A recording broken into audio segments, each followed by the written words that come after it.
It is no secret that there's an undoubtedly large gender gap between male sports journalists and women sports journalists, the ones reporting and writing about the athletes. But what about the athletes themselves?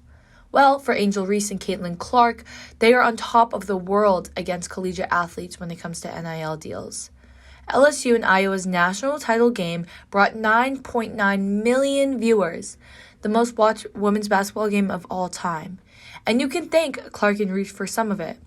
Both athletes have increased their popularity and salary tremendously during March Madness, with over 500 new Instagram followers for Reese and 450 new followers for Clark between the Final Four and the championship.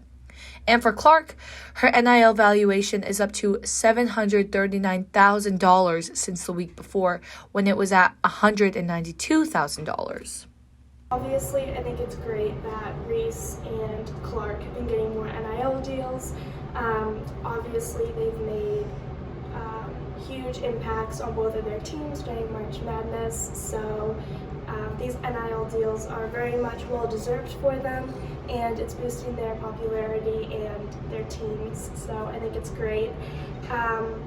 As for them getting bigger or better NIL deals as opposed to their teammates, I don't really think that there's much you can do about it. I think that it's kind of naive to think that every member on the same team is going to get the same kind of NIL deal, is going to make the same amount of money.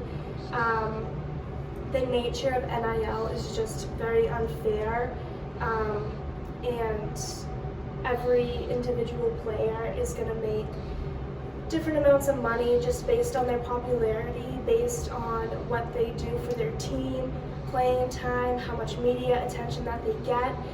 Like Michaelak mentioned, NIL can be a bit unfair to the rest of the players, but for Caitlin Clark, she as well deserves everything that has been given to her with her record-breaking galore throughout the entire March Madness tournament. Although Iowa Hawkeyes did not take home the championship, Clark took home something much bigger than that. With Clark's 41-point triple-double in the Elite Eight, the first in NCAA tournament history in the men's or women's competition, she brought home a record that no one else could have broken besides her.